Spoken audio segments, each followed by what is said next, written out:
राधे राधे गुरुजी। हाँ, जीवन में सबसे ज्यादा जरूरी क्या होता है?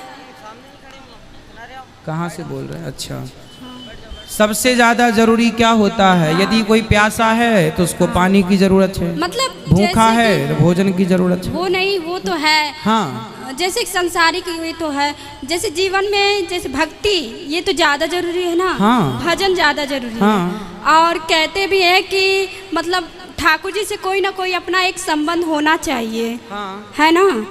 ठाकुर जी से संबंध वो तो हमारा सच्चा है, वो जन्मों जन्म का है, वो पहले था और है, आगे भी रहेगा। बीच में तो जो परिवार वाले मिलते हैं उनका कब मिलना कब बिछड़ना ये तो बस एक माया का खेल है। सही है ना। लेकिन यदि जब हम सभी लोग कहते हैं कि ठाकुर जी से कोई ना कोई अपना एक रिश्ता होना चाहिए, तो मैं अपने ठाकुर को अपना पति मानती हूँ, क्योंकि अब मेरा मन पूर्ण रूप से समर्पण हो चुका है। लेकिन फिर भी परिवार वाले अब सोचते हैं कि किसी और परिवार से रिश्ता जोड़ दिया जाए, तो मुझसे नहीं हो पाता है। मतलब जैसे कि अब ऐसा लगता है कि मुझे किसी बंधन में जानबूझकर बांधा जा रहा है, इससे मैं छोड़कर मतलब अपने ठाकुर के पूर्ण रूप से चरणों में समर्पित हो गई हूँ। तो क्या ये मेरा उचित है या अनुचित है?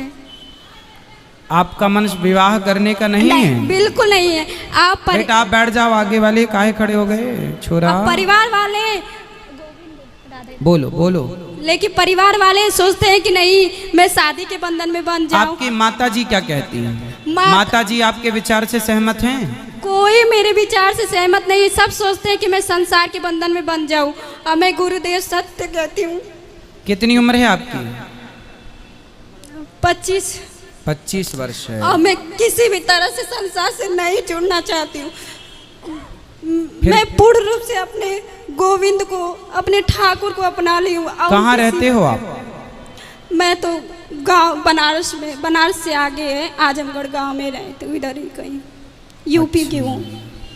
तो विवाह नहीं करना, माता पिता कहते हैं विवाह करो। परिवार वाले बिल्कुल इस बात को मानने के लिए ही तैयार नहीं है। वो सोचते हैं क्या भगवान से कोई शादी करता है, भगवान को कोई पति मानता है? अरे ऐसे ही घर जा, तू शादी कर, अपने परिवार में देखते रहना, उधर ही सब कुछ कर लेना, ये सब ढोंग मत कर। लेकिन मेरी हृदय की बात को वो लोग नहीं समझ सकते हैं, और ना मैं कैसे समझाऊँ, वो लोग समझने को तैयार नहीं है। और मेरा हृदय संसार को स्वीकार ही नहीं करता है, किंचित मात्र नहीं स्वीकार करता है।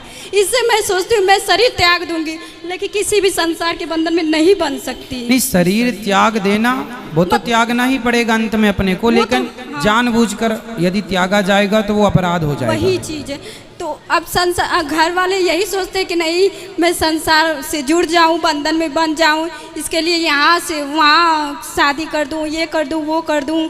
लेकिन मेरा चित्त तो गृहस्थ बेटा बुरा तो नहीं है? नहीं, गृहस्थ का बुरा का मैं बात नहीं कर रही, लेकिन गृहस्थ के लिए मन चाहिए, लेकिन हमारा मन नहीं है ना।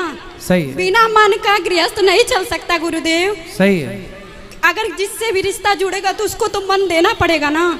उसको अगर मन ना दिया जाए तो वो गृहस्थ नहीं चल सकता। नहीं, उसको मन देने की जरूरत नहीं। भगवान को मन दे रखो, संसार के लोगों को गुरुदेव हाँ। जिससे मन जुड़ा होता है उसके पूर्ण रूप से जब आसक्ति हो जाती है। हाँ, मैं आपकी बात से सहमत हूँ कि हाँ। भगवान गृहस्थ में रह के गृहस्थ के कर्तव्यों को पूरा करना पड़ता है। तो वो समय कुछ और था, लेकिन ये कलयुग है। कलयुग में हम सोचे कि हमारे अनुरूप कोई रहे, तो वो नहीं, क्योंकि वो सामने वाला पता नहीं वैसा। अच्छा, आपके अनुकूल यदि कोई पुरुष मिल जाए तो आप विवाह कर लेंगे? नहीं, कदापि नहीं कर सकती गुरुदेव। आपकी तरह भक्त मिल जाए तो?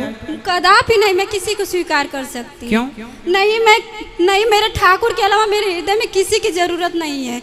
मैं कदापि नहीं सोचती कि मेरे हृदय में मेरे ठाकुर के अलावा कोई अन्य आए कि मैं इससे कहूँ कि ये मेरा है। झूठ से सपना में भी ना बोलूँ मैं कि ये मेरा है। अच्छा देखो, आपका जो विचार है इससे श्रेष्ठ विचार इस धरती पे कोई हो नहीं सकता कि भगवान को हम अपना माने। इससे श्रेष्ठ कुछ नहीं है, ये तो सही है। पर अब संसार के लोगों को भी आपको समझाना पड़ेगा, माँ को, पिता को, अब आपका भाई, आपकी बहन, आपकी माँ, वो भी दुखी ना हो, उनको कुछ समझाओ। मैंने एक कथा में सुना था संत गुरुदेव के मुख से कि हमारे ठाकुर कहते हैं कि तू सब कुछ सर्व धर्मों को त्याग कर तू मेरी शरण में आ, मैं तेरी रक्षा करूँगा। हाँ, भगवान गीता में कहते हैं सर्वधर्मान परित्यज्य माम एकम शरणम मैं व्रज। तेरी रक्षा करूंगा। मैंने बस एक बात उनकी पकड़ ली और हृदय में ये धारण कर लिया कि मेरे ठाकुर जब कहते हैं कि जब मैं तेरी रक्षा करूंगा तो तब मैं क्यों बंधन में बंधूं। ये संसार तो बस माया के खेल है, ये परिवार वाले आज है कल नहीं रहेंगे। चलो आपकी बात से मैं सहमत हूँ, पर एक छोटा सा प्रश्न मेरा आपसे ये है कि चलो आज तो आपके मन में गोविंद है और आपके मन में कोई किसी पुरुष का स्थान नहीं है, हमेशा आपकी साधना ऐसी चले, पर आज नहीं, आज के 5 साल बाद 10 साल बाद कभी यदि मन ऐसा हुआ, क्योंकि मन देखो मन स्थिर नहीं हो पाता, यदि आपका मन स्थिर हो जाए तो बहुत बड़ी बात है, पर मन तो देखो रोज गुलाटी खाता है, मन कभी ऐसा कहता है कभी मन ऐसा कहने लगता है, जैसे मन अच्छा कहता है कल को उससे बुरा कहने लगता है, तो मन का भरोसा नहीं करना चाहिए। मन का भरोसा नहीं गुरुदेव, यदि हमारा जब जैसे हम उनसे जुड़े हैं तो मेरे ठाकुर ने मुझे अपनाया है और मुझे विश्वास है जब मेरे ठाकुर ने मुझे अपनाया, मुझे ऐसा स्वप्न में दिखा कि मेरा ठाकुर से विवाह हो रहा है। मैंने ऐसा जब तो आप माला किनकी जपते हैं? हाँ, माला किनके नाम की जपते हैं? नारायण। आप ही मेरे गुरु हैं ना, मैंने आपसे ही दीक्षा लिया है। अच्छा। 1 साल पहले मैं आई थी तो जो मंत्र दिया गया है उसका जाप हाँ, करते उसका हैं? जाप करती हूँ। तो मैं मंत्र जाप करते समय एक दिन भाव में डूबी थी, तो आपके मुख से मैंने सुना था कि मतलब ठाकुर को कोई ना कोई रिश्ता जरूर होना चाहिए। तो मैं मन में भाव विचार करती थी, मैं ठाकुर को क्या मानूं। एक दिन मैं जब भजन करने बैठी थी तो मेरे भाव में ऐसा भाव हुआ कि मेरा विवाह मेरे ठाकुर से हो रहा है।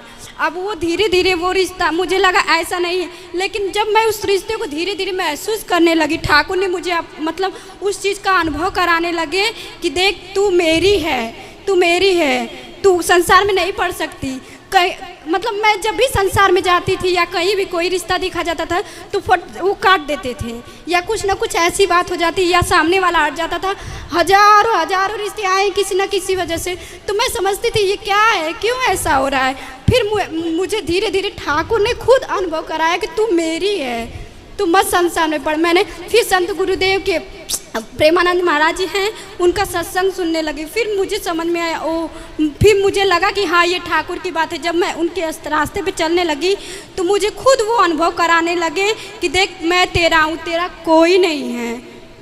इसलिए और फिर मैं उनकी सत्संग भी सुनती हूँ और मैंने घर त्याग दिया है, छोड़ दिया सब कुछ, और मैं बस अपने ठाकुर के भरोसे हूँ।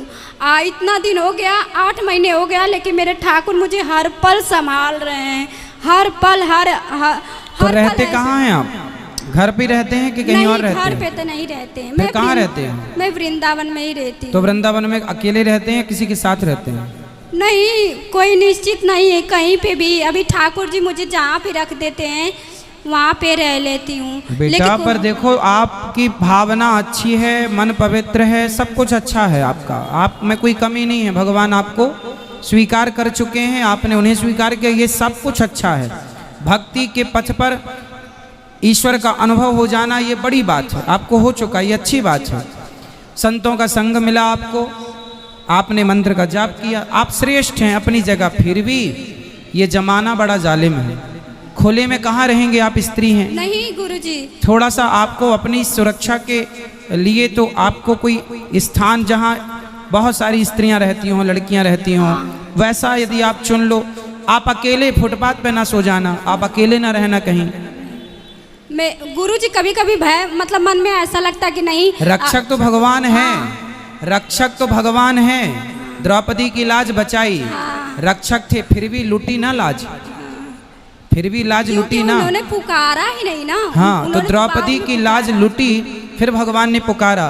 तो हमें ये मैसेज है कि हम ऐसा काम ना करें कि वो स्थिति उत्पन्न हो।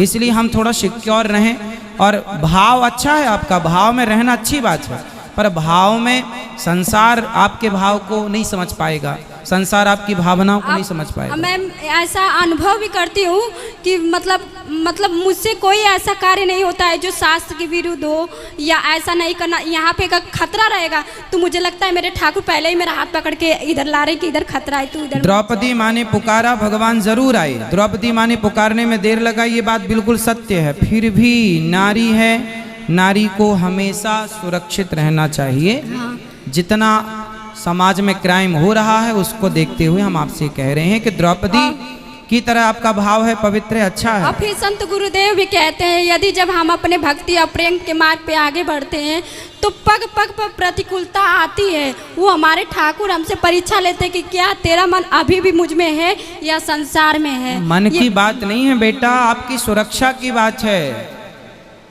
आजकल तो लोग इतने दुष्ट लोग हैं समाज में कि अच्छे खासे संतों को मारकर उनको लूट लेते हैं। पैसे के लिए क्या नहीं कर रहा है आजकल, अपने बाप को मार डालते हैं, अपनी माँ को घर से निकाल देते हैं। तो भाई आपकी हर बात सही है। देखो भगवान सबके रक्षक हैं, बोलो हाँ, सबके रक्षक हैं भगवान। तो भगवान जब सबके रक्षक हैं तो जब भरत जी राम जी से मिलने चित्रकूट गए, भरत जी जब राम जी से मिलने चित्रकूट गए तो भरत जी ने अपने 4 सेनापतियों को बुलाया और चारों को बुला के कहा सुनो, पूरी अयोध्या तुम 4 लोगों के हाथ में देता हूँ। पूरब गेट तुम्हारा, पश्चिम गेट तुम्हारा, उत्तर गेट तुम्हारा, दक्षिण गेट तुम्हारा। अब प्रश्न ये खड़ा हुआ कि भरत जी जब आप राम जी के पास जा रहे हैं और राम पे विश्वास है और आप कह रहे हैं कि अयोध्या राम जी की है, राज्य राम जी का है, तो ये 4 लोगों को आप नियुक्त क्यों कर रहे हैं? तो भरत जी ने कहा कि अयोध्या तो राम जी की है, पर राम जी की है इसलिए उसे बचाए रखना राम जी के लिए ये मेरी जिम्मेदारी है। तो आप भगवान की हो पर भगवान के लिए आपको बचाए रखना ये भी आपकी जिम्मेदारी है।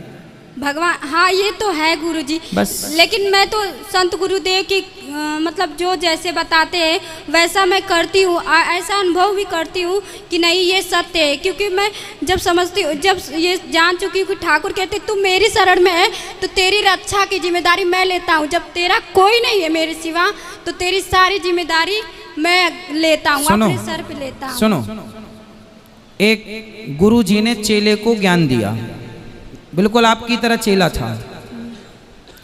गुरु जी ने चेले से कहा सुनो, सब कुछ भगवान की मर्जी से होता है। सब कुछ भगवान की मर्जी से होता है।